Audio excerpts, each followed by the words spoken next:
Olá, boa noite, boa Boa noite. noite, sejam bem-vindos. Estamos ao vivo agora, aguardando um pouquinho. Só não tá aparecendo aqui. Olá. Boa noite. Boa noite. Hoje vamos falar sobre dependência afetiva. Só aguardando mais um pouquinho para dar tempo das pessoas entrarem.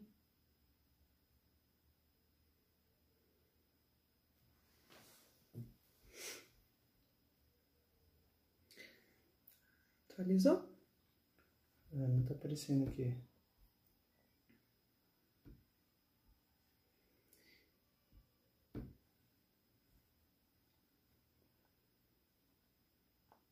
Podemos começar? Podemos, né? Ok. Então tá, hoje a gente vai falar um pouco sobre dependência afetiva e, na verdade, eu queria começar de uma forma diferente. A gente sempre ouve falar das histórias infantis, então eu vou começar com Era uma Vez uma Princesa que foi salva da torre por um príncipe. E eles se casaram e foram felizes para sempre.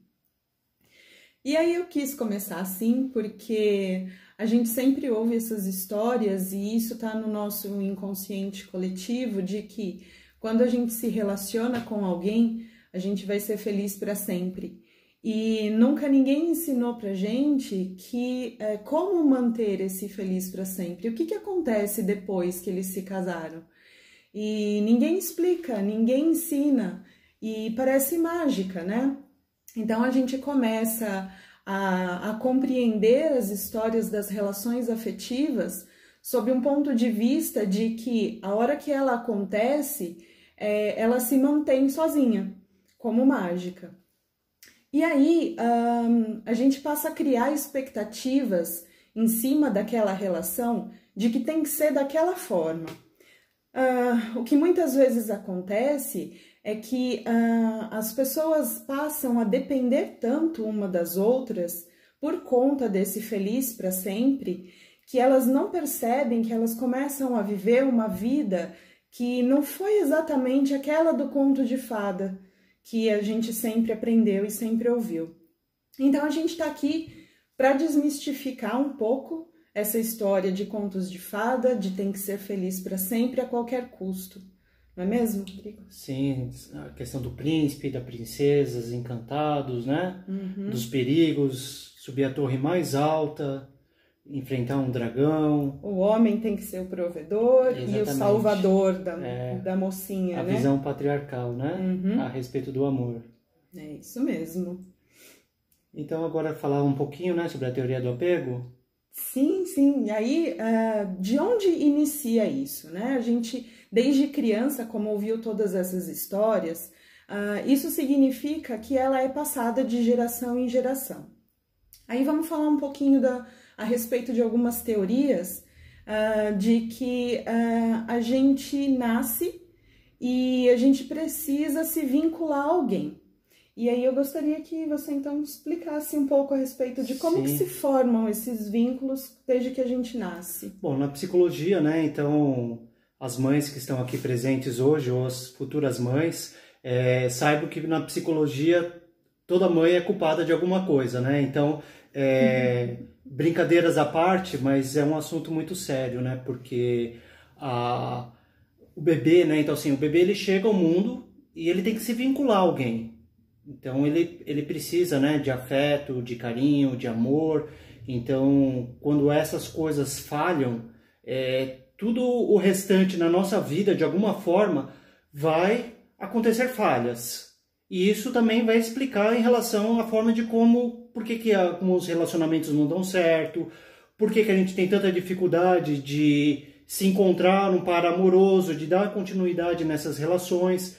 O que acontece é o seguinte, né? Existe uma teoria que é chamada teoria do apego, que a Dani comentou aqui, e que ela consiste no seguinte, né? Então, existe 3 formas da gente simplificar essas ideias de apego.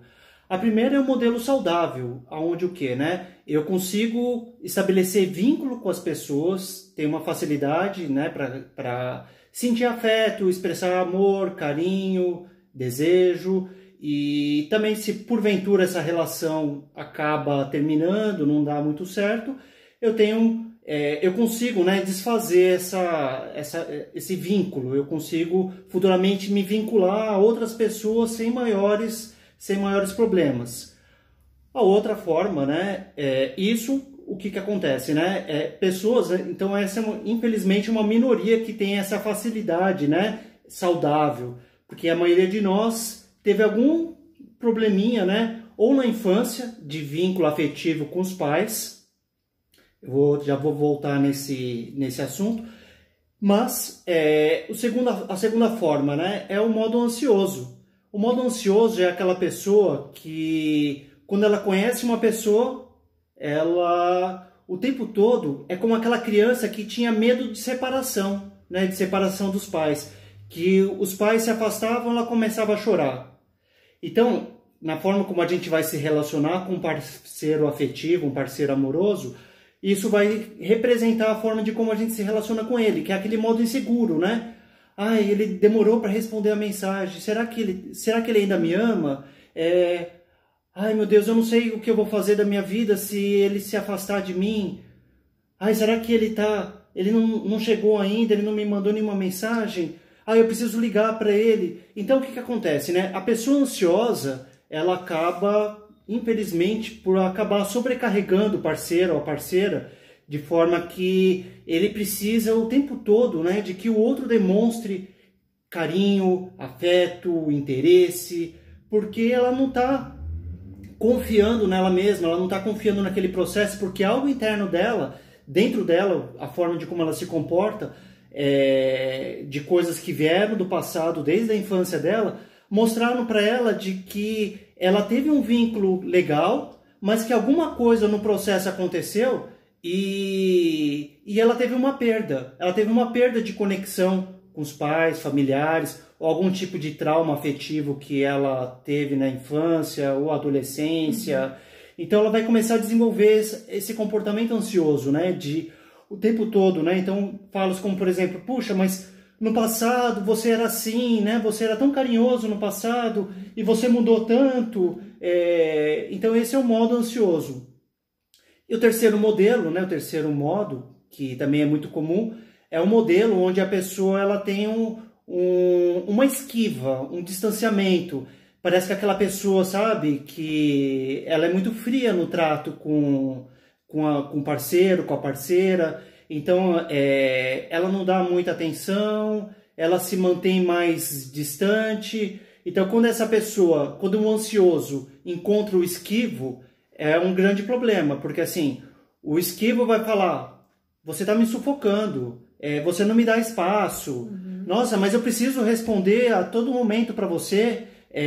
Para as pessoas que são do tipo esquivo, por exemplo, elas recebem uma mensagem de WhatsApp, ela não tem pressa para responder, porque ela teve uma experiência, né, no passado, enquanto criança, provavelmente com os pais, ou alguma outra experiência traumática relacionada a afeto, onde ela se sentiu abandonada, que é o que a gente chama, né, de...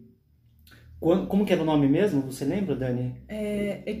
Quando ela sofreu alguma perda do vínculo, né, nessa relação, e que, por exemplo, quando o bebê tá ali, ele consegue fazer o primeiro vínculo com a mãe, mas é um vínculo apenas físico, ela tá ali fisicamente, mas ela não tá ali presente emocionalmente, né? Sim, mas como que é aquele termo que a gente usava em psicologia positiva, você se recorda o nome? Não me recordo agora. Bom, depois a gente escreve nos comentários, não tem importância pro entendimento, era só um termo técnico. E às vezes as palavras fogem, né? Fogem da boca da gente. Ao vivo, né? Exatamente. Ao vivo a gente se vira. Ou não. Mas a questão é assim, que quando existe um esquivo, ele tem uma experiência negativa na vida de ser abandonado. Então ele é uma pessoa que ele precisou contar com ele mesmo. Ele aprendeu de que o mundo é um lugar terrível, que o mundo não existe amor. Então ele vai ter uma dificuldade de formar vínculo com as pessoas, de formar vínculo afetivo. Então ele sempre se mantém de uma forma distanciada.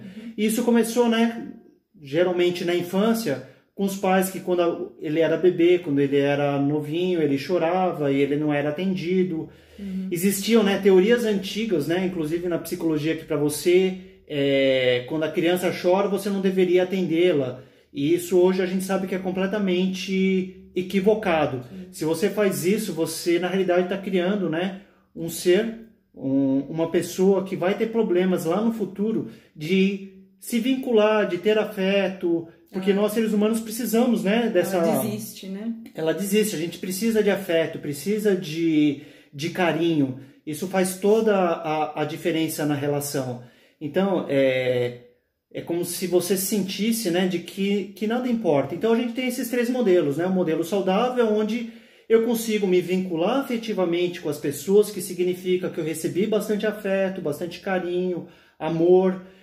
Existe o outro modelo, né, que é o modelo que eu falei a respeito da pessoa que é mais carente, né, que ela não recebeu tanta atenção, tanto afeto, que é o modelo ansioso. E tem esse modelo, que é o modelo do esquivo, do distanciamento. E pessoas, assim, que passaram, né, às vezes, por algum trauma no relacionamento recente, tende, às vezes, né, a alternar, às vezes, entre o modelo ansioso ou o modelo esquivo, por conta de fantasmas, né, do relacionamento. Mas aí a gente, até o final, vai estar retomando esse assunto. Esse tipo de comportamento, a gente está falando aqui a respeito das relações afetivas, mas qualquer tipo de relação, qualquer tipo de vínculo, até mesmo com amizades, né? Sim. Então, qualquer relações. Tem uma outra base teórica também que vai dizer a respeito do medo do abandono especificamente, né? Então, tem um grupo de pessoas as quais elas criaram algum tipo de trauma no momento ali da amamentação, né, que vai até mais ou menos um ano e meio. Então, existiu ou a falta daquele vínculo na amamentação ou o excesso. Muitas vezes a gente fala hoje em dia sobre a amamentação sob livre demanda, por exemplo, né? Mas aí o que acontece? A mãe, quando ela não está vinculada devidamente, afetivamente ali com o bebê, ela vai só seguir uma cartilha, um manual de como cuidar do bebê. Então, ou às vezes ela usa disso, né, de deixar o bebê chorando até ele desistir. Isso, eu até lembrei o nome, desamparo aprendido. Desamparo aprendido, tava na ponta horrível, da língua, né? Eu lembrei do desistir só. Exatamente, né? Então é desamparo aprendido, né? É horrível quando a gente tem uma palavra que a gente esquece. Que é tão fácil que a gente usa sempre, não exatamente. É mesmo? Então ele aprende esse desamparo afetivo, de que ele vai ser abandonado e de que ele fica ali chorando, então ele acaba desistindo de chorar e isso cria um trauma nesse momento do desenvolvimento do bebê. Ou então tem o excesso. A falta ela é muito fácil de perceber, assim, enquanto você está ali no trato com o bebê. O excesso é mais difícil e às vezes a gente comete mesmo esse erro. Justamente quando a gente não está devidamente vinculado com aquele bebê, por exemplo, a gente acha que qualquer choro que ele tenha é fome. Então, ele chora por fome, aí você vai dar o leite, dar o peito, e ele amamenta.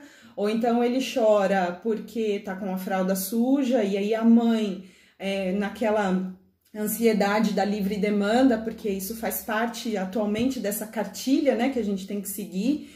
E isso também é ruim porque você desvincula daquela sensação visceral que você tem ali com o bebê. A mãe tem que ser intuitiva, né? E a gente acaba seguindo mesmo uma cartilha, às vezes por não saber muito bem o que fazer. O vídeo pausou. Eu não sei se vocês estão ouvindo a gente ainda. Parece que voltou aqui. Acho que caiu a internet. Só dá um ok pra gente, ver se vocês Voltou ao vivo? Vocês estão ouvindo ainda? Estão ao vivo? Se alguém puder só dar um ok para nós, porque o vídeo apareceu pausado aqui. Ok. Obrigado. Legal, obrigada. Então tá. Então vamos continuar daqui de onde a gente parou. Bom, e aí, seguindo esse manual, então, né, do que fazer com os bebês, a mãe sempre atende a qualquer choro. Então, ele chora de fome, amamenta. Ele chora de frio, amamenta. Ele chora porque tá com a fralda suja, amamenta. Às vezes ele chora porque tá com etiqueta machucando, aí a mãe vai lá e amamenta. Então, isso também causa um trauma, porque o bebê não tá sendo compreendido, ele não tá sendo atendido daquilo que ele necessita. E isso gera também o excesso. E aí, o que vai causar, então, na vida adulta, né? Tanto a falta quanto o excesso, eles provocam esse tipo que o Rodrigo falou, que é do apego ansioso. Então, ele vai estar sempre demandando do outro alguma coisa. Ou o excesso de atenção e quer que o outro esteja sempre ali por ele, a qualquer custo. E muitas vezes, quando existe esse excesso, ele acaba simulando coisas que ele está necessitando, mas nem necessariamente é aquilo exatamente que ele necessita. Justamente porque ele nunca aprendeu a ser compreendido nas próprias necessidades. Então, tudo era alimento. Então, ele pede sempre algum tipo de nutrição.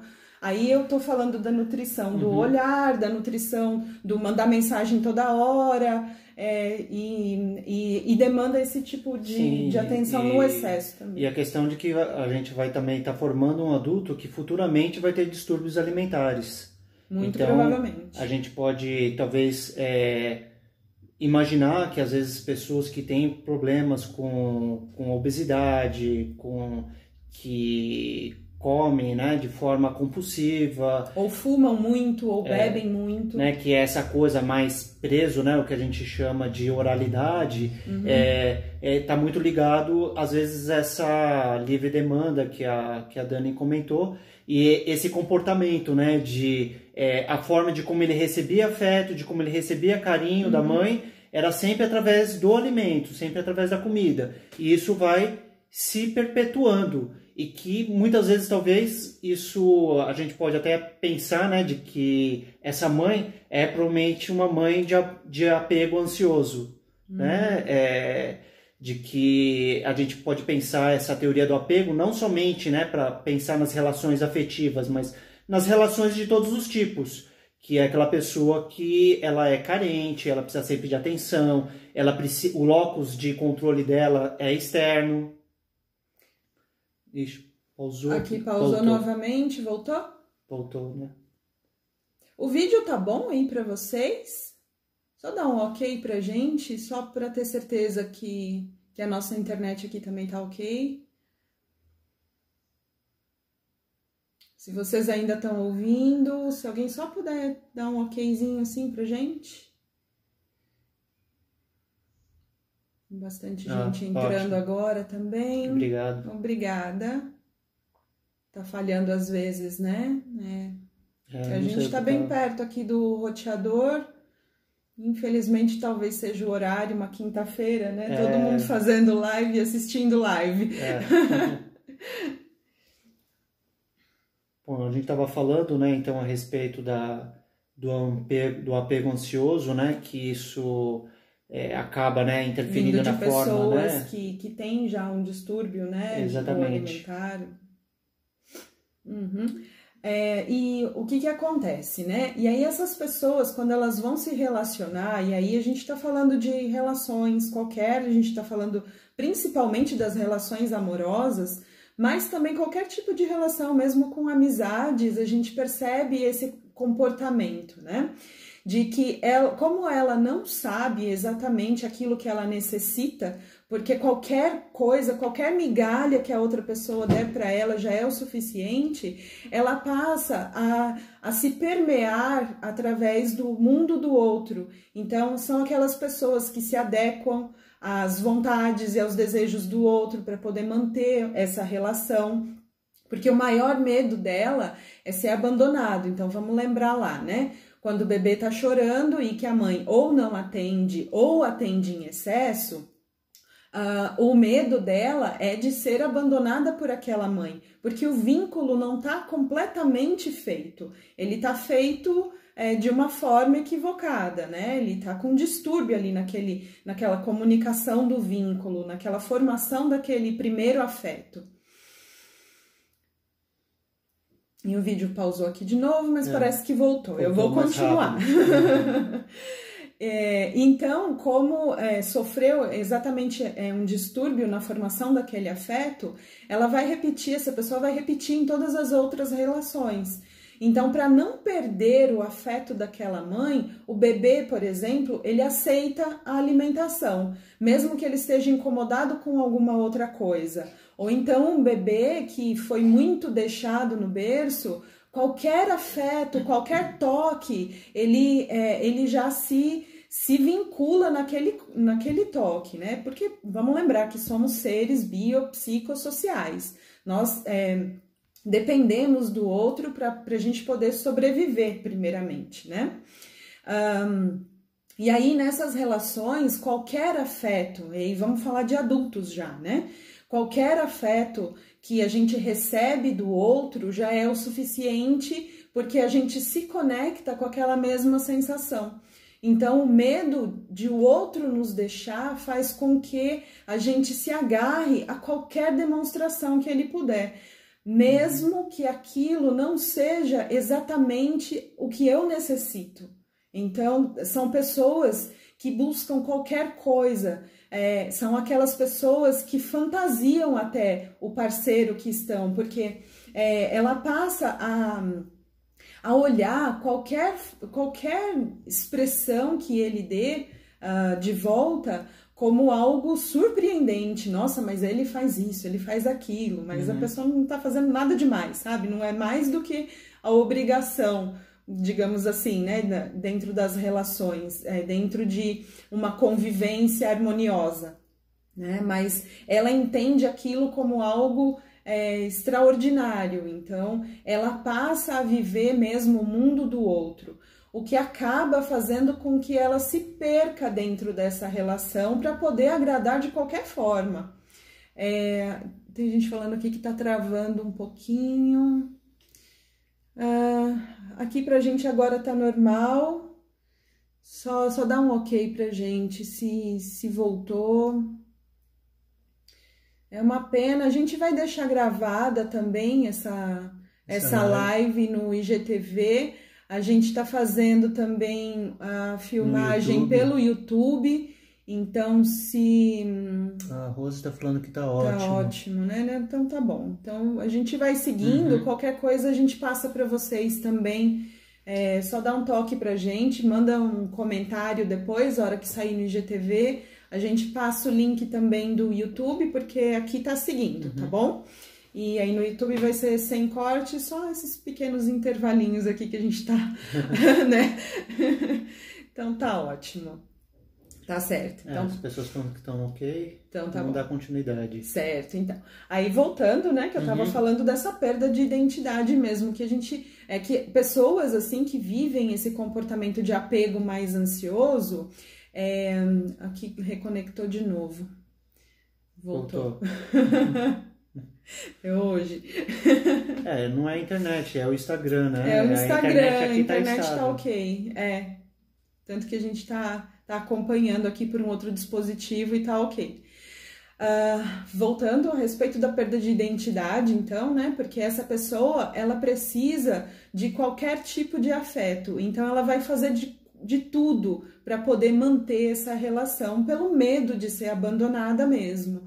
Então são aquelas pessoas que antes daquela relação elas gostavam de alguma coisa e elas deixam de gostar de repente porque o outro gosta de outra coisa, um estilo musical. Ela vive em função do outro. Vive sempre em função do outro. Ela abandona algumas coisas, ela fala, eu fazia isso e eu fiz isso por amor, deixei de fazer isso por amor a você. Isso, e aí o que acontece? Aquela pessoa acaba até cobrando o outro, mas eu deixei de gostar de tal coisa, mas eu fiz tudo, mas eu demandei muita energia para essa relação, e olha, e você nem dá importância, né? E aí a gente já tá falando de um exemplo assim, de um término, um final de uma relação. Sim. Já, né? E o tipo ansioso que a gente estava comentando no início, né, de apego ansioso, ele acaba, né, por conta disso, podendo se envolver em relações tóxicas. Porque o tipo ansioso, como ele precisa desse estímulo externo, desse feedback contínuo, ele tem essa carência. Isso faz com que ele aceite pessoas que às vezes são do tipo esquivo, porque eles se retroalimentam, né? O tipo ansioso com o tipo esquivo é o mais comum das relações. Porque quando um ansioso pega um outro ansioso, pelo menos eles se entendem, né? Porque, que é o que a gente fala, né? Fulano é intenso, né? Tem um comportamento intenso. E o que eu mais ouço, né, no consultório são pessoas falando, nossa, mas eu só atraio pessoas ruins, pessoas que eu já nem sei mais se eu acredito no amor, que tem né? dedo podre, né? Eu tenho dedo podre, não é possível, é horrível, todas as relações, então assim, eu sempre falo que todo mundo atrai pessoas tóxicas, só que atrai. Agora, se relacionar, não são todas que se relacionam. Por que não são todas? Porque se você tem uma autoestima elevada, se você conhece os seus desejos, então a gente falou um pouco, né, na live anterior sobre os desejos, se você se autoconhece, se você sabe, né, que você tem o seu poder pessoal, você conhece a sua identidade, então você não vai aceitar qualquer pessoa. Então o que acontece é assim, todo mundo atrai pessoas tóxicas. Porém, nem todos se relacionam com pessoas tóxicas, porque ninguém é obrigado a se relacionar com uma pessoa assim e nem permanecer numa relação assim. A baixa autoestima nos leva a esse tipo de relação. Então, são aquelas pessoas, né, de que às vezes acabam manipulando, por perceber da carência do outro, que tem às vezes também um comportamento esquivo. Então, o esquivo, ele vai falar de que você é muito intenso, de que ciumento, que é possessivo. E às vezes, de fato, né, a pessoa do tipo ansioso pode ser, de fato, às vezes uma pessoa possessiva, uma pessoa ciumenta, porque isso também são características que às vezes podem fazer, mas também não necessariamente. Por ansiedade, a gente entende aquela pessoa de que assim, o tempo todo ela tá ali, né, grudada no celular, esperando mensagem do namorado, esperando mensagem da esposa, do esposo, ou que precisa, né, o tempo todo do feedback dos filhos, fala, vocês não me amam, vocês não sei o quê, e aí começa, né, todo aquele diálogo trágico, né, porque vocês não ligam para mim, porque se eu partir ninguém tá ligando, ninguém tá me vendo, eu sou invisível. Então esses são os discursos, né, muitas vezes do ansioso, ao passo que o esquivo, como a gente falou, é aquela pessoa que ela é mais fria, ela é mais distante, porque ela tem medo de envolvimento, porque para ela o universo, o mundo é um lugar hostil. Então ela aprendeu de que ela deve ser independente, de que ela não pode depender do outro. Então se ela se apaixona pelo outro, se ela permite que o outro de alguma forma a conduza, ela vai sentir de que o mundo vai se transformar num lugar muito perigoso, porque o outro pode partir a qualquer momento. E aí como ela fica se o outro partir? Então isso é que vai fazer com que a gente se envolva, né, nessas relações tóxicas. A falta de autoconhecimento, a carência, e que veio de tudo lá, né, desde a infância. E aí o que fazer, né? a Daniele falou um pouco, né, a respeito da perda da individualidade. Então o que a gente precisa fazer é justamente lembrar que somos um indivíduo.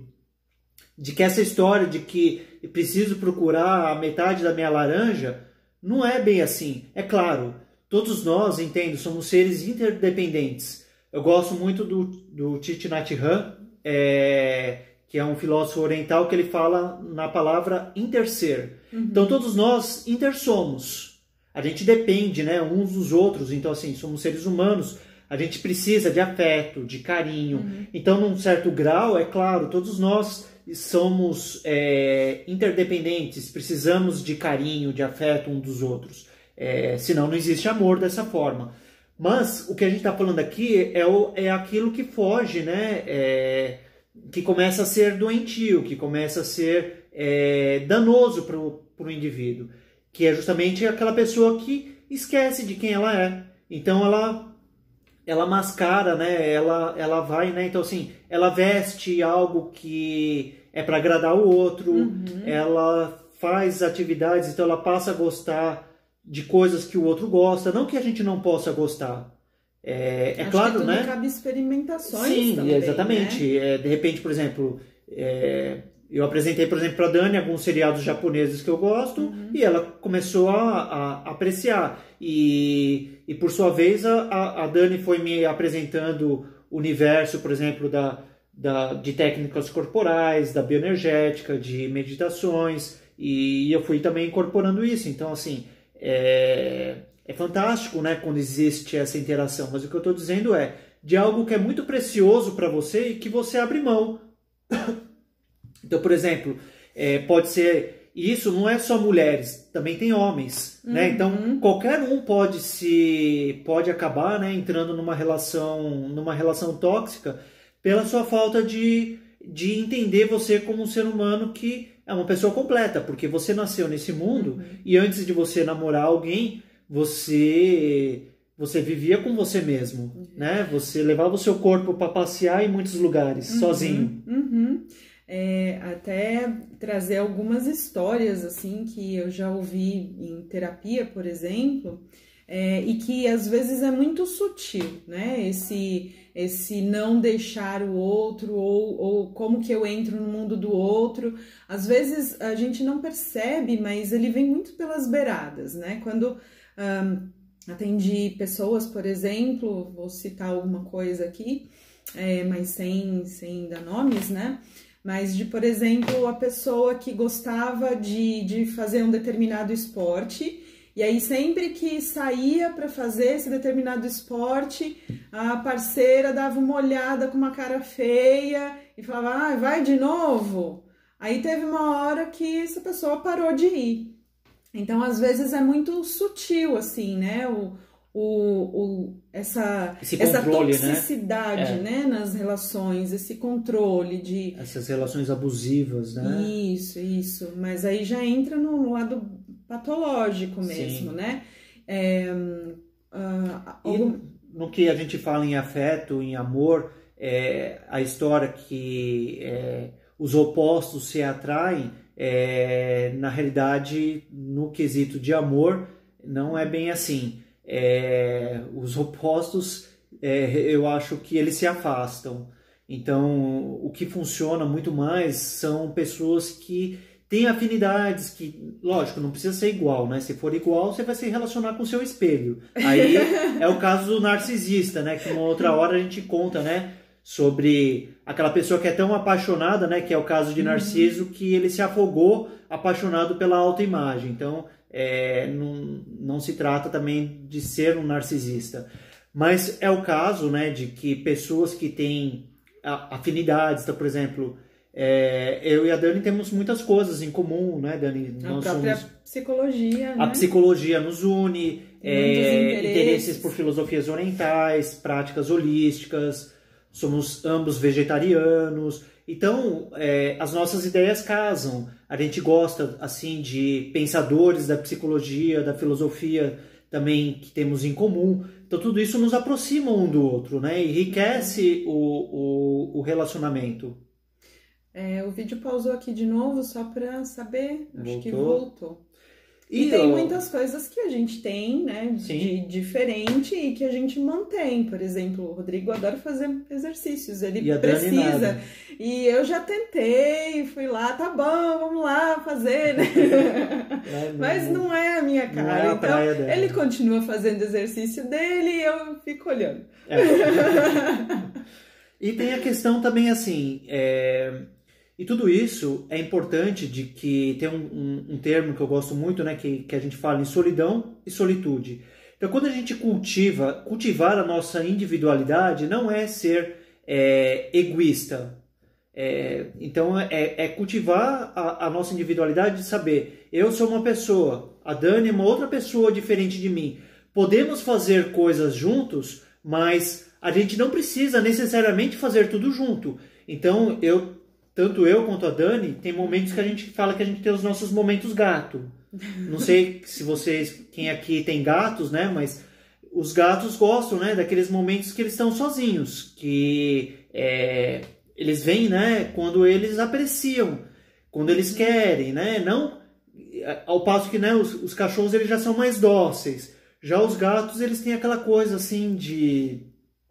Eles vêm, né? Não vem na hora que a gente chama eles, né? Eles vêm na hora que eles querem. E gato fica muito sozinho.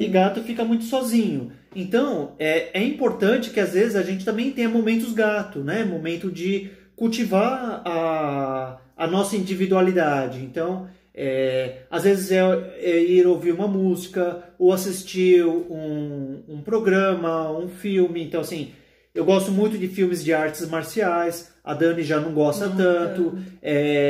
Então, algumas séries que eu gosto e ela de repente não gosta tanto. Eu já assisti uma série inteirinha sem você. Sim, ela também já assistiu coisas que eu não assisti. Então, sabe, esse jogo, né, de cintura, de poder fazer algumas atividades sozinhos. Então, isso é cultivar a solitude.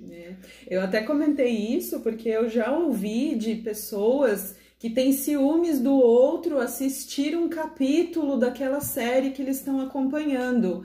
Então, isso também é prejudicial, isso também faz parte desse modelo ansioso, né, que a gente está comentando, de o outro não pode fazer nada sem mim, porque senão eu sinto que ele já não me ama tanto e que ele já vai me abandonar. Então, é por isso que até citei, né, porque eu já ouvi casos, sim. E um dos aspectos, né, que a gente percebe, que a gente lê muito e que a gente percebe isso na dinâmica de outros casais é de que todo casal ele precisa também desses momentos de solitude e de justamente, né, algumas coisas que fiquem, né, precisa existir um certo mistério às vezes entre o casal, de um com o outro. Então, quando eu falo em mistério, em segredo, eu não estou falando de traição, de nada disso. O que eu estou dizendo assim, o outro, ele tem que, às vezes, ter algo que seja só dele, né? Que seja assim, sabe aquela coisa, né, de adolescente que escrevia em diário, né? Às vezes essas coisas são saudáveis, né? De algumas coisas que a gente deixa só com a gente mesmo, que a gente guarda para si. Isso também tem a ver com a nossa solitude. Tem a ver com a solitude, por exemplo, um dia, né, eu pegar e sair com os meus amigos, a Dani sair com as amigas dela. Então tudo isso, né, é cultivar a nossa solitude, ou mesmo ir sozinho, né? Em algum momento eu posso querer ir sozinho no cinema, posso ir lá, eu já tomei, né, café sozinha, sem você, e mandei foto. Exatamente, foi na padaria, tomou um café.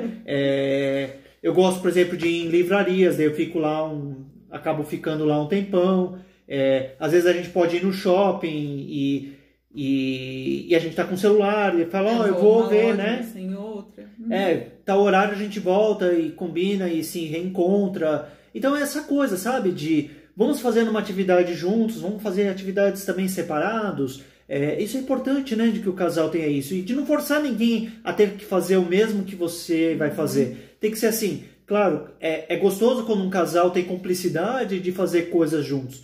Mas as pessoas também têm o direito de fazerem coisas separadas. É preciso, né? Ou aquela coisa, né? Ou seja, com a mãe, com o pai, com o irmão. Todo mundo precisa, né? Ter espaço para fazer algumas atividades sozinho. E agora acho que na pandemia, a gente está nesse período, né, de isolamento social, talvez não tenham tantos espaços, né? E a gente tem visto... As pessoas se sentem inundadas, né? Os espaços, eles vão sendo invadidos. Não existe mais essa solitude, né, que é necessária. Então, a gente tem atendido bastante casais, assim, e pessoas que estão justamente reclamando desse espaço, dessa falta de espaço, né? E aí, como é que faz? Falta de privacidade, né? Atender alguns clientes que a gente tem dificuldade de conversar porque eles reclamam justamente da falta de privacidade, de, às vezes, sentirem que alguém pode estar ouvindo atrás da porta. Então, é um processo também de educação, né, do casal. Às vezes também... Os filhos, às vezes, também têm que educar os pais, nesse sentido, né? Dos pais também respeitarem a privacidade dos seus filhos. Às vezes, né, os pais que são do tipo muito ansioso, né? Não dão espaço para os filhos e os filhos se sentem sufocados. Principalmente os adolescentes, né? Exatamente. Na fase da adolescência, que eles precisam desse momento para se individuar, para descobrir o que eles gostam, para sair um pouco desse universo da família, ir para o social e compreenderem de que grupo, de que turma que eles fazem parte. Mas aí esses pais ansiosos, e aí como a gente está falando dessa dependência afetiva, não só nas relações, mas também na parentalidade, né? Desses pais que sufocam muito os filhos, os adolescentes, porque eles estão ali querendo buscar coisas diferentes mesmo da família que eles nasceram, e os pais estão sempre ali puxando para voltar, né, para o lugar comum. E tem a questão da solidão também. Então eu falei a respeito da solitude. Então a solitude é um momento onde você escolhe um momento no seu dia para você meditar, para você fazer esporte, para você assistir a sua série predileta. É uma atividade onde você vai fazer sozinho. Ao passo que a solidão, ela representa um sofrimento. E a solidão não necessariamente significa estar sozinho.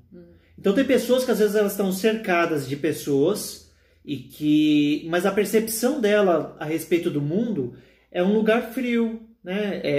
Ela sente, né? Ela se sente muito sozinha, ela sente que ela não se sente compreendida, não se sente aceita. Nem sempre isso também de fato é real. Às vezes também é uma coisa que é um sentimento interno da pessoa. Né? É a forma de como ela enxerga, a percepção dela. Mas é isso, né? Solidão nem sempre tem a ver com estar sozinho. Às vezes a gente pode estar cercado de pessoas e se sentir sozinho. Como, por exemplo, né? Imagine que você vai numa torcida organizada e você é do time rival. Então você está ali, né? Você está sozinho. Você está cercado de gente, mas você está sozinho. Ou você está numa multidão no shopping, né? Você está cheio de gente, mas você está sozinho e você está triste ali porque você está sem um amigo, ou está sem um companheiro, ou sem uma companheira. E aí você está se sentindo muito só, né? É o caso. Então alguém que pode se sentir só, né? Aqueles dois tipos podem se sentir só. E quando isso é numa relação? Então, quando isso é numa relação, isso acontece muito, né? De você estar, às vezes, casado e se sentir sozinho. Por quê? Porque, às vezes, falta diálogo entre o casal, falta assertividade na comunicação, de expressar o ponto de vista um do outro. Então, o que a gente mais vê, o que a gente mais atende, são casos assim, onde o casal não consegue se comunicar, de que um fala uma coisa... E aí o outro já leva para o lado pessoal, né? Então é muito comum, né? Então assim, as mulheres estão mais habituadas a falar sobre os seus sentimentos e os homens muitas vezes eles acabam, né, agindo, né, como um tipo distante. Então a gente começa a perceber muitas vezes esses padrões. É claro, eu estou aqui generalizando. Isso pode acontecer de ambos os lados. Pode acontecer numa relação homoafetiva também. Exatamente, homoafetiva. Mas o que acontece? É porque as mulheres, grande parte do universo que eu atendo, que me procura, em grande parte são mulheres. Eu percebo que as mulheres buscam mais autoconhecimento, as mulheres têm mais encontro com a sua própria autoestima, se preocupam com autoconhecimento. É claro que tem homens que se enquadram nisso, eu me enquadro nisso, porque eu sempre busquei sensibilidade, autoconhecimento, sem contudo, né, deixar de ter uma identidade onde eu me enxergo como homem, como masculino. No outro momento a gente fala sobre ânimos, que é o masculino e o feminino, né, que a gente sabe que todos nós temos hormônios, né, masculinos e femininos, e mesmo essa questão de gênero também, uma outra hora a gente fala numa outra live sobre isso. Mas voltando para esse aspecto, né, de que assim, falar sobre os nossos sentimentos é uma coisa que foi muito estimulado para o feminino, isso de falar sobre sentimentos. Como eu já fiz muita terapia na minha vida e por isso resolvi, por conta dos problemas que eu tive na escola, de diagnóstico de TDAH, sofria bullying, então eu sempre fiz muita terapia na minha vida, então eu aprendi a falar sobre as minhas emoções, sobre os meus sentimentos, e isso me tornou uma pessoa melhor. Mas é fato, né, e eu ouço muito isso das mulheres, de que os seus parceiros muitas vezes não têm paciência de ouvir os sentimentos delas. E aí eles já entram nesse negócio de esquivo, né, de tipo, é DR. Lá vem a né? DR. Lá vem a DR, lá vem ela reclamar de novo. Quando ela só quer o quê? Ser ouvida. Ela só quer um diálogo para resolver o problema. Porque se a gente não ouvir como o outro se sente, como que a gente vai resolver isso? E o que acontece é que quando a gente ouve isso, o que faz? O outro às vezes se sente ofendido, se sente contra a parede, empurrado, sem espaço. Então aí, né, vai começar a importância desse momento da gente preservar o espaço do diálogo, e uma ferramenta essencial para esse processo de autoconhecimento, para gerenciar as nossas emoções, para um relacionamento mais harmonioso, seja com o nosso chefe, com os nossos filhos, com o nosso parceira, enfim, com todas as pessoas, ou com a gente mesmo, é a meditação. Você gostaria de falar um pouquinho, Dani, sobre claro. a meditação, a terapia? Sim, sim. Justamente por conta dessas relações, né, que elas estão tendo dificuldade dessa comunicação, a importância da terapia em si, ela vai resgatar de onde está vindo, então, esse medo, qual que é exatamente aonde a gente se fixou ali, onde ocorreu aquela primeira frustração naquela infância. Às vezes a gente vai até a infância, às vezes nem precisa, e quando a gente percebe essa dinâmica das relações, a gente já sabe mais ou menos, né, como que foi a infância. Então, nem sempre a gente faz aquele processo psicanalítico clássico de ficar perguntando, né, como é que foi a gestação, enfim. A gente vai direto para onde está o problema. Então, como a gente trabalha, é sempre o que a gente vai fazer com isso que a gente tem. Eu acho que essa é uma pergunta que a gente tem que se fazer sempre, até uma dica para vocês aí que estão precisando conversar, né, com um parceiro. O que a gente vai fazer com isso? Porque eu estou precisando ser ouvida, eu entendo que você não gosta, mas como que a gente pode, então, melhorar a nossa dinâmica nesse momento, né? A meditação, ela entra justamente para aquilo que a gente até falou anteriormente, na busca do autoconhecimento. A meditação, ela vai, tanto a neurociência fala muito, né, a respeito das novas sinapses que a gente acaba criando no nosso cérebro através do processo meditativo. E aí a gente ouve muito falar do mindfulness, por exemplo, atenção, né? Plena, conhecido, atenção, né? Plena. Então, é quando você está presente naquele momento e você aprende a criar essa presença.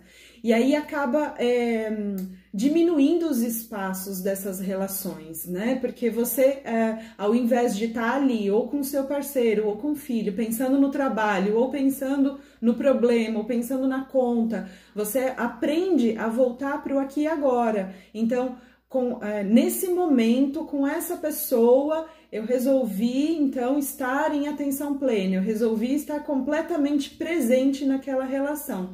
E isso acaba diminuindo também esses espaços, né?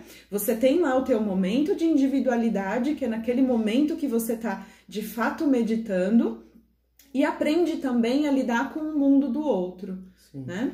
E falar um pouquinho, né, só para quem talvez não conheça a atenção plena, então, assim, a atenção plena ela é muito simples, né? É a meditação mais simples que existe. é você muitas vezes focar a sua atenção na sua respiração.